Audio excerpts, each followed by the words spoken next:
مصرع عرض کر رہا ہوں کہ لکھو یہ سارے یزیدیوں کو حسین گھر سے نکل رہا ہے.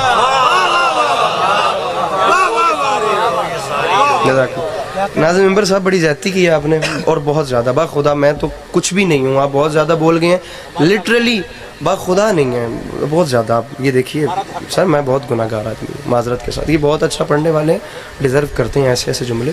ہم تو با خدا ان اچھا پڑھنے والوں میں ہماری حیثیت صرف اتنی سی ہے جتنی حیثیت کسی حسین چہرے پہ چھوٹے سے تل کی ہوتی ہے. تو یہ اچھے ہیں سب, یہ پڑھتے رہیں گے. اجازت ہے نا میں نوکری شروع کر سکوں؟ ایک مصرع عرض کیا ہے کہ لکھو یہ سارے یزیدیوں کو حسین گھر سے نکل رہا ہے. کون کہہ رہا ہے, کسے کہہ رہا ہے, کب کہہ رہا ہے, کیا کہہ رہا ہے؟ پہلی بات مجلس کے ابتدا میں آپ کو کلیئر کرتا چلوں کہ آپ نے رئی برابر بھی علی عباس عسکری کو اس لسٹ میں ایڈ نہیں کرنا کہ کس نے بڑی پڑھی یا کس نے چھوٹی پڑھی. بالکل داد لینے کی نیت سے نہیں آیا. آپ نے مسکرا کے بھی دیکھ لیا تو خدا کی قسم میرا توشہ آخرت ہو جائے گا. آپ کا مسکرانا ہی سب سے بڑی بات ہے. جملہ علی عباس عسکری کا نہیں, چھٹے بادشاہ فرما گئے تھے کہ جن محفلوں میں ہمارا ذکر ہوتا ہے نا, وہاں ہم سننے والوں کی سانسوں میں شفا بھرتے ہیں.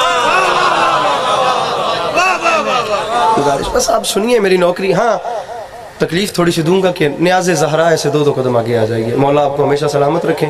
بس یہ جگہ پر کر دیں جو جگہ خالی ہے. چاچا جی آ جاؤ کہ مولا وڈے رنگ لینے منت ہے میں دو قدم. ایڈا تو میں وڈا مطالبہ ہی کرما لوں تھوڑے سامنے کو نہیں کیتا جی میں گھوری پا رہے ہو تسی. میں دو قدم نیاز حسین, نیاز زہرا سلام اللہ علیہ, ایسے دو قدم. بزرگ بے شک بیٹھے رہیں, جوان اگر آپ آگے آ سکیں تو یہ جگہ اگر گیپ پر ہو جائے تو امام حسین علیہ السلام کے نام پہ یار آپ آ جاؤ نا, اس جگہ کو پر کر دو یار. کم از کم ہر بندے کو میں کیسے کہوں, بس آداب محفل کا خود تقاضوں کو سمجھیے اور اس کو پورا کیجیے. 27 رجب دربار ولید میں میرے امام حسین شہنشاہ بادشاہ کو بلایا گیا. 28 رجب کو امام حسین نے کربلا کے لیے مدینہ چھوڑا ہے. میں آپ کو 27 رجب کا واقعہ سنا رہا ہوں. میرے مولا کو دربار ولید میں بلایا گیا اور جس وقت درباریوں کو پتہ چلا کہ حسین دربار میں تشریف لا رہے ہیں, اس وقت انہوں نے 2 پلان اور 2 مشورے کیے. پلانز ان کا پہلا پلان یہ تھا کہ کوئی بھی حسین کے احترام میں اٹھ کے حسین کو سلام نہیں کرے گا, ٹھیک ہے, تاکہ ہم علی کے لال پہ پریشرائز ہو سکے. دوسرا ان کا آپس کا پلان یہ تھا کہ جو دربان دروازے پہ کھڑے ہیں نا, ان کو حکم تھا کہ تم نے حسین کے آنے پہ دروازے کا پردہ نہیں اٹھانا. پردہ حسین خود اٹھائیں گے. پردہ اٹھا کے جب نیچے سے گزریں گے نا تو حسین خود ہی ہمارے سامنے جھک جائیں گے. تو یہ 2 کام ہو جائیں گے, ایک پریشرائز ہو جائیں گے, دوسرا پردہ اٹھا کے جب گزریں گے تو حسین خود ہی ہمارے سامنے جھک جائیں گے. یہ 2 کام کرنے ہیں. لیکن وائے روب امامت تاریخ بات شروع ہو گئی ہے جناب. تاریخ کہتی ہے جب شمس امامت افق کے دروازہ پہ طلوع ہوا, میرے مولا اس جانب کھڑے تھے, میرے امام نے دیکھا تو اندر کی آ گئی ہو گئی. پردے کے اس جانب کھڑے ہو کے میرے امام نے کچھ نہیں کیا. تاریخ کہتی ہے بس ایک پلک جھپکی, ہوا کا جھونکا آیا, پردہ اڑا کے لے گیا. میرے امام اندر تشریف لے گئے اور جا کے ولید کی آنکھوں میں آنکھیں ڈال کے فرماتے ہیں شرم نہیں آتی, تو نے دیکھ لیا یہ پردہ تیری رعایا نے نہیں اٹھایا, ہماری رعایا نے اٹھا دیا. جو بول سکتے ہیں, جو اپنے ہاتھ اٹھا سکتے ہیں, بڑی جلدی میرے محترم مل کے نہ رہے حیدری. فرمایا پردہ تیری رعایا نے نہیں اٹھایا. ذرا ہاتھ کھولیے گا, بس بات ہو گئی. ایک اس کی ذرا نہ ہونے کے برابر کر دیجئے. تیری رعایا نے نہیں اٹھایا, ہماری رعایا نے, تیری رعایا نے نہیں اٹھایا, ہماری رعایا نے اٹھا دیا. اب امام علیہ السلام آخر خطیب ممبر سلونی کے بیٹے ہیں. علی کے بچوں سے اچھا کلام کون کرے. تاریخ کہتی ہے جملے کہے کہ ولید دربار میں بیٹھا تھا, تخت پہ کھڑا ہو گیا. جب وہ کھڑا ہوا تو تمام درباری بھی کھڑے ہو گئے. جب تمام درباری کھڑے ہوئے اب میرے امام نے چلنا شروع کیا. اب پروٹوکول دیکھنا اور بالکل نظم شروع کر رہا ہوں. اب میرے امام نے بیچ میں سے چلنا شروع کیا. اب جب امام گزر رہے ہیں تو دائیں سے کوئی کہہ رہے ہیں مولا میرا سلام, میری کرسی پہ بیٹھیں. مولا میرا سلام, میری کرسی پہ بیٹھیں. مولا بھائی یہ موبائل چھوڑیے گا پلیز, ہاتھ اٹھائیے گا پلیز, بات بڑی مشکل ہے. مولا میرا سلام یہاں بیٹھیں, مولا میرا سلام یہاں بیٹھیں, مولا میرا سلام یہاں بیٹھیں, مولا میرا سلام میری کرسی پہ بیٹھیں. تاریخ کہتی ہے علی کا علی بیٹا تمام درباریوں کے سلاموں سے بے نیاز ہو کے چلتا چلتا ولید کے تخت کے سامنے آگے حسین نے فرمایا ولید بتا تو نے حسین کو کیوں بلایا ہے. ولید نے حسین کے ہاتھ میں یزید کا خط دیا. آپ کو پتہ ہے نا میں یزید کا نوکر ہوں, یزید کا خط پڑھیے. تاریخ کہتی ہے علی کے لال حسین علیہ السلام نے اپنی پاک نظر یزید کے نجس الفاظ پہ کی نہیں. فرمایا تو بتا اس نے کیا لکھا ہے. تاریخ کہتی ہے ولید نے کہا حسین یزید نے لکھا ہے یا حسین بیعت کرے یا جنگ کرو. فرمایا دوہرا کیا لکھا ہے. اس نے دوسری بار کہا یزید نے کہا ہے یا حسین بیعت کرے یا جنگ کرو. فرمایا تیسری بار ریپیٹ کر یزید نے کیا لکھا ہے.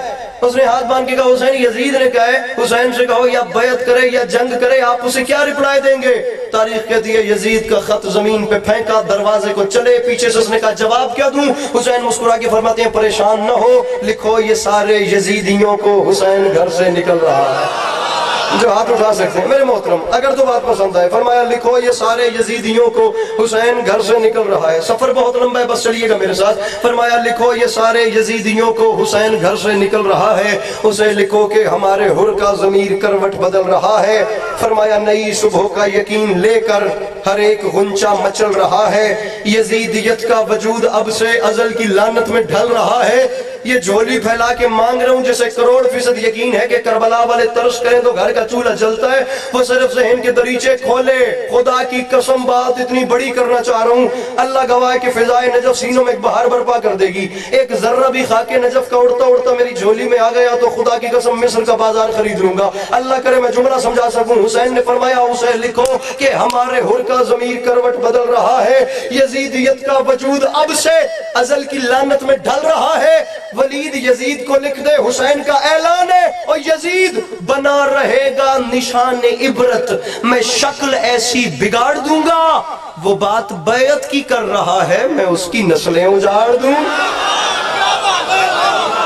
میرے محترم فرمایا وہ بات بیعت کی کر رہا ہے, وہ بات نہ فرمایا وہ بات بیعت کی کر رہا ہے, میں اس کی نسلیں. حسین نے فرمایا لکھو یہ سارے یزیدیوں کو. کسی ایک یزید سے میرے مولا نے بات ہی نہیں کی ہے. رکھیں علماء کے سروں پہ قرآن اور تاریخ کھول کے دیکھیں میرے مولا کا ایجنڈا یا پالیسی کیا تھی. لا یبایو مثلی مثلا, مجھ جیسا اس جیسے کی بیعت نہیں کرے گا. اس میں حسین اور یزید دو بندوں کی قید ہے ہی نہیں. فرمایا جو مجھ جیسا ہے وہ ہر اس جیسے کی. میرے سامنے شیعہ بھائی بھی بیٹھے ہیں, میرے سامنے اہل سنت بھائی بھی تشریف فرما, بلکہ میں جناب کلیجہ کھول کے اہل سنت بھائیوں کو ویلکم کرتا ہوں کہ آپ مجلس حسین میں تشریف لائے ہیں. Most welcome. در حسین پہ ملتے ہیں ہر مزاج کے لوگ, یہ دوستی کا وسیلہ ہے دشمنی کا نہیں. گزارش میری, اور یہ بندوے ہاتھوں کی لاج رکھیے گا. معذرت کے ساتھ تمام ذاکرین مجھ سے اچھے ہیں, لیکن کچھ ذاکرین ایسے ہیں جنہیں آپ سنتے ہیں. میں حقیر مسکین آپ کا نالین بردار وہ ذاکر ہوں جسے صرف آپ نہیں سنتے, جسے پتہ نہیں کہاں سنا جا رہا ہوتا ہے. یہ میں کیمروں کی موجودگی میں کہہ رہا ہوں جہاں تک میری آواز جا رہی. جو شیعہ ہے وہ شیعہ رہے, جو سنی ہے وہ سنی رہے. کوئی ضرورت نہیں ہے اہل سنت بھائیوں کو شیعہ ہونے کی, کوئی ضرورت نہیں شیعوں کو اہل سنت ہونے کی. اپنی اپنی جگہ شیعہ ہو تو شیعہ رہو, یہ بندے ہاتھوں کی لاج رکھنا. سنی ہو تو سنی رہو, بس رسول کی امت ایک ہو کے حسینی بن جاؤ.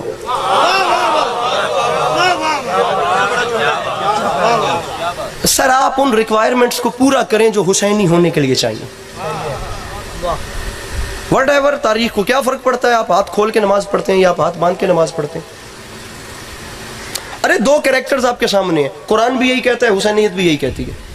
قرآن کا بھی نظریہ جہاں دل قرآن کھول کے دیکھ لیں. اگر یہ میری بات غلط ثابت ہو 6 سال کے بعد آئے ہوں کہو گے تو جتنا جیوں گا پھر اس کے بعد نہیں آؤں گا پورے والا اس مجلس میں. 6 سال کے بعد آئے ہوں, یہ دیکھ لو, جہاں سے چاہو قرآن کھول کے دیکھ لو. یا نیکی یا بدی, یا اچھا یا برا, یا شکر یا کفر, تیسرا راستہ نہیں ہے. یہاں بھی یا حسین یا یزید, شارٹ کٹ یا آپ نے وہ کام نہیں چل سکتا.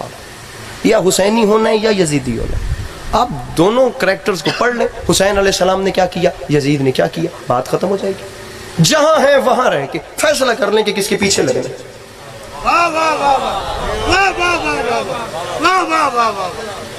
جہاں ہیں وہاں رہیے. تو خدا کی قسم جب سے گوگل آیا کتاب ڈھونڈنے کی قید ہی ختم ہو گئی ہے. آپ لاکھوں جنگیں آج تک دنیا میں ہوئی ہیں بورا والا والو, کربلا کی جنگ اتنا ہائی لائٹ کیوں ہوئی ہے؟ کبھی اس بات کو بیٹھ کے سوچا ہے؟ مسئلہ یہ ہے, المیہ یہ ہے, ٹریجڈی یہ تھی کہ کربلا کی جنگ میں دونوں جانب مسلمان تھے. وہاں بھی مسلمان تھے, یہاں بھی مسلمان تھے. نماز وہ بھی پڑھتے تھے, نماز یہ بھی پڑھتے تھے. اتنا پیچیدہ مسئلہ تھا. اب دیکھنا یہ ہے کہ جو ایجنڈا سرکار رسالت مآب صلی اللہ علیہ وآلہ وسلم کا تھا، اس پالیسی کے اوپر، اس نظریے کے اوپر چل کون رہا تھا، حسین یا یزید؟ صرف اتنا دیکھیے، حسین اس راہ پہ چل رہے ہیں یا یزید اس راہ پہ چل رہا ہے؟ یہی تو وجہ تھی، ورنہ ہاتھ پہ ہاتھ رکھنا کون سا مشکل کام تھا؟ یہ ہاتھ ہے، اس پہ ہاتھ رکھنا بیعت کون سا مشکل کام تھا؟ خدا کی قسم زمانے نے یہی تو نہیں سمجھا کہ وہ صرف بیعت نہیں تھی۔ کبھی آپ وہ پرچہ پڑھیں نا جس پہ یزید نے اسلام کی نئی شرائط لکھ کر بھیجی تھی، تو خدا کی قسم آپ کے رونگٹے کھڑے ہو جائیں۔ اب ممبر کی تہذیب گوارا ہی نہیں کرتی کہ میں وہ لفظ بولوں جو اسلام میں اس نے چینجنگز کی تھیں۔ کتنا چھپا کے پڑھوں، مجھے عزت حسین کی قسم ہے کہ جو آج پردے میں مائیں بہنیں اپنے مان سے اور اپنے سکون سے بیٹھی ہیں نا، میرا باپ میرے ساتھ آیا ہے، میرا بھائی میرے ساتھ آیا ہے، ان کا یہ جو اطمینان ہے نا، یہ حسین کا احسان ہے۔ وہ ذاکر اور ہوں گے جو داد کے لیے مرتے ہوں گے، سوری ٹو سے، میرا داد ٹارگٹ ہی نہیں ہے۔ یہ دیکھیے، یہ بندے ہاتھوں کی لاج رکھیے، آپ جہاں ہیں آپ وہاں رہیے۔ آپ صرف اتنا دیکھیے کہ حسین علیہ السلام نے کیا کیا اور یزید نے کیا کیا۔ بیعت صرف بیعت نہیں ہوتی میرے اہل سنت بھائی جو تشریف فرمائے، میں آپ کو کلیئر کرتا چلوں، یہ ہاتھ پہ ہاتھ رکھنے کا مطلب ہوتا ہے آج کے بعد یہ جو جسم ہے نا، اس جسم کی کائنات تیرے سپرد ہے۔ آپ کے ماننے میں آتا ہے سوار دوش رسول صلی اللہ علیہ وآلہ وسلم، سرکار کا نواسا، سرکار کے خون کا وارث اپنا وجود کسی شرابی کے حوالے کر دے۔ او میرے سامعین، او میرے سامعین، ارے کربلا کے ایجنڈے کو سمجھیے کہ آخر کربلا تھی۔ ضم ہو جائیں، گول دیں اپنے آپ کو، خدا کی قسم۔ یہ شیعہ، میں کہتا ہوں 2022 میں اس سے اسٹوپڈ آدمی ہی نہیں ہے جو جگہ جگہ پہ بیٹھ کے شیعہ سنی کی بحث کروائے۔ یہ تو بحث ہے ہی نہیں، یہ تو مسئلہ ہے ہی نہیں۔ نظریہ لے کر چلیں کہ حسین کا نظریہ کیا تھا، اور نظریہ دیکھیں کہ اس کا نظریہ کیا تھا، آپ کے سامنے بات کھل کر آ جائے گی۔ بیعت صرف بیعت، حیدر رضوی بھائی اس مجلس سے کتنی بار خطاب کرتے رہے، مالک درجات مزید بلند فرمائیں، جوار رحمت میں اعلیٰ مقام نصیب ہو۔ ان کے 4 مصرے مجھے یاد آ گئے، شاید میں کہیں سے بھولوں ورنہ کوشش کروں گا کہ ٹھیک پڑھوں۔ خدا کی قسم لاک کر گئے ہر چیز کو نا، ایسے تالا لگا کے کہ اس سے اوپر بات ہو ہی نہیں سکتی۔ بات آخری بندے تک ہے، پہلے میرے محترم سے لے کے آخری بندے تک، داد نہیں دینی، اسے لے کر ساتھ جانا ہے۔ جہاں جاؤ گے، جہاں یاد آئے گی دعا مجھے کر دینا، داد قبلہ حیدر رضوی صاحب کے کھاتے میں جائے گی۔ وہ فرما گئے تھے میری حیات میں ہر وقت چین رہتا ہے، میں دین حق پہ ہوں وہ مجھ پہ دین رہتا ہے، اور یزید مجھ سے بھی بیعت طلب نہیں کرتا، اسے پتا ہے کہ مجھ میں حسین رہتا ہے۔ گزارش آپ کو میری سمجھ آ رہی ہے؟ یزید مجھ سے بھی بیعت طلب نہیں کرتا، اسے پتا ہے کہ مجھ میں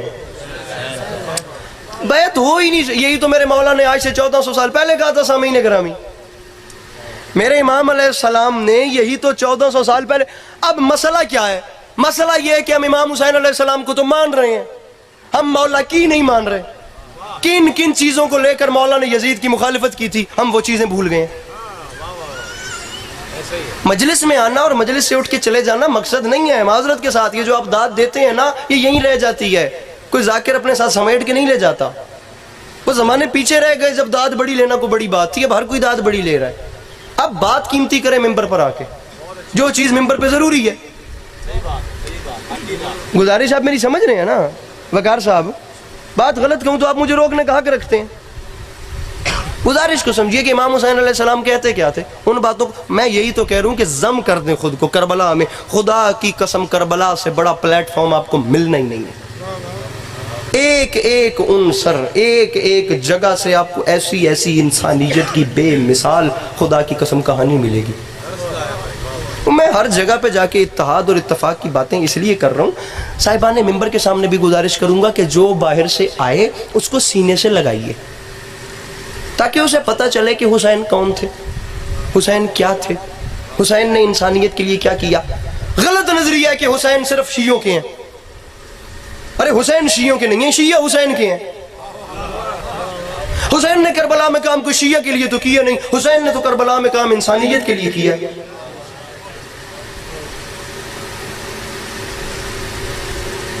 جو باہر سے آئے اس کو سینے سے لگائیے, اس کو پتہ چلے کہ ہم نے کن کو مانا ہے. میں تو ممبر پہ گزارش کر رہا ہوں کہ تھپڑ کے بدلے تھپڑ ہر کوئی مار لیتا ہے, کبھی کسی گالی دینے والے کو دعا دے کے بھی دیکھ لیں. اگر ہر دوسرے آنے والے کی دل آزاری مقصد ہوتی تو حسین ہور کو کبھی سینے سے نہ لگاتے. گزارش سمجھ میں آ رہی ہے سامعین؟ اور خدا کی قسم آپ کے لیے نہیں پڑھ رہا, یہ پتہ نہیں مجلس کہاں کہاں دیکھی جا رہی ہے. میرے بعد دادیں ہوتی رہیں گی, مجھ سے پہلے بڑی دادیں لی ہیں, خدا کی قسم بہت دادیں لی ہیں, پورے ملک کو پتہ ہے اتنی دادیں لی ہیں. مولا کی قسم ان آنکھوں نے جتنی دادیں دیکھی ہیں یہ زبان بیان ہی نہیں کر سکتی. وہ اپنی جگہ پہ ہے, لیکن خدا را ہر بندہ مجلس میں کم از کم یہ دیکھیے گا, بہت بڑی جگہ پہ کھڑا ہوں یار, معذرت کر کے, یہ بہت بڑا مقام ہے. یہ جو ممبر حسین ہے نا, مجھ جیسا گناہگار ڈیزرو نہیں کرتا کہ وہ یہاں آ کے کھڑا بھی ہو سکے. یہ دیکھو, میر انیس کا ایک شعر مجھے یاد آ گیا. فرما گئے تھے مزار شاہ پہ پہنچے تو سر اٹھا کے کہا, خدا کی شان کہاں سے چلے کہاں آئے. ارے یہ بہت بڑی جگہ ہے, خدا کی قسم. یہ اس فرش مجلس پہ جہاں بیٹھے ہیں نا, یہاں بہت بڑی بڑی ہستیاں تشریف لاتی ہیں. یہ دیکھیے گا, صرف 10 منٹ, صرف 5 منٹ, ارے صرف 1 منٹ ہر فرش عزا پہ بیٹھنے والا صرف اتنا سوچ لینا, صرف اتنا سوچ لے کہ یار مجھے میرے وقت کے امام دیکھ رہے ہیں, ان کی نظر ہے مجھ پہ, خدا کی قسم غیر طرف آنکھ اٹھتے ہوئے بھی خوف کھائے گی. بات کو بٹھا لے اپنے ذہنوں میں, کنٹرول. ہر ٹائم اپنے آپ کو یہ سوچنا ہے کہ کسی کی نظر کا پہرا ہے, میں کسی کے تابع ہوں. آزاد ذہن رکھنا ہے. تو اس حیوان میں کیا فرق ہے جو کسی کے کھیت میں گھس کے کسی کا مال کھا لیتا ہے. پابند رکھ اپنے آپ کو, اپنے آپ پہ کنٹرول رکھ, اپنی آنکھوں پہ, اپنے کانوں پہ, اپنی زبان پہ, اپنے ذہن پہ. گزارش میری سمجھ آ رہی ہے؟ ورنہ اگر ذہن آزاد ہو, ذہن آزاد نہیں کرنا شیعہ سنی بھائیو, اگر ذہن آزاد ہو گیا تو پھر اچھائی برائی ساتھ ساتھ چلتی رہے گی. یہی کام تو یزیدیوں کا تھا, جو کہتے تھے جلدی کرو, نواسہ رسول کو شہید کرو, حسین کو قتل کرو تاکہ ہم ظہر کی نماز باجماعت پڑھیں. گزارش آپ کو میری سمجھ آ رہی ہے؟ اچھا میں آپ کو ایک نئی بات بتاتا ہوں, سنیے. سید العلماء آیت اللہ علی نقی نقن بر صغیر میں ان سے علمی شخصیت ممبر پہ نہیں آئی. آیت اللہ خوئی کے ہم بحث رہ چکے تھے, اور خوئی صاحب سے سوال ہوا تھا کہ آپ فقہ کی طرف چلے گئے, اور استدلال اور استنباط اور یہ اجتہاد, آپ ممبر پہ کیوں نہیں آتے اور آپ مجالس کیوں نہیں پڑھتے؟ خدا کی قسم بحر العلم. خوئی صاحب کا جواب تھا کہ جب علی نقی نقن جیسا بندہ ممبر پہ موجود ہے تو میری ضرورت ہی کیا ہے. اتنی بڑی پرسنالٹی تھی خدا کی, اتنی بڑی شخصیت ہے جن کا نام تھا علی نقی نقن. ایک نظریے کو لے کر چلے, ایک نقطے کو لے کر چلے. فرماتے ہیں سوال ہوتا ہے کہ امام حسین علیہ السلام کو کربلا میں ظاہراً تو مار دیا گیا. دنیا کہتی ہے جی ظاہراً ہم نے حسین کو ہرا دیا, لیکن بعد میں پتہ چلا کہ یہ معجزہ ایسا تھا کہ نسلوں پہ حسین نے فتح کر لیا. نقن صاحب فرماتے تھے مجھے ظاہراً شکست ماننے سے بھی انکار ہے. ارے توجہ, داد تو مانگی نہیں رہا ہوں, مانگی توجہ رہا ہوں آپ سے. یہ بھائی کا سر اٹھائیے گا یار پلیز, سب کچھ بھول جانا, یہ بات ساتھ لے جانا پلیز. تم کہتے ہو حسین کو ظاہراً تو مار دیا, لیکن ویسے حسین باطنی طور پہ جیت گئے. نہ, ظاہراً شکست سے بھی انکار ہے. وجہ بتاؤں جو نقن صاحب نے بیان کی. نقن صاحب فرماتے ہیں چیلنج ہے پوری دنیا کو, دنیا کی کسی لغت میں ہارنے کا مطلب مر جانا نہیں ہوتا. ارے بورے والا کے شریف مجمع, ارے ذاکرین کی طرف غصے سے دیکھنے والے احباب, ارے میرے پچھلے ذاکرین بیچارے کھپ کھپ کے ٹر گئے تھے تو داد نہ دیتی کرما لو. دنیا کی کسی لغت میں ہارنے کا مطلب مر جانا نہیں ہے, دنیا کی کسی لغت میں جیتنے کا مطلب مار دینا بھی نہیں ہے. کامیاب کا کیا مطلب ہے, کامران کا کیا مطلب ہے؟ ہمارے ہاں کام کار کے معنی میں لیا جاتا ہے, یہ اسے کام بولتے ہیں. فارسی زبان میں کام کے معنی مقصد کے ہیں. کامیاب, کامراں, کامیاب ہونا یعنی اپنے مقصد کو پا لینا. ناکام ہونا یعنی, ناظم ممبر صاحب سر اٹھائیے گا, یعنی اپنے مقصد کو نہ حاصل کر سکنا.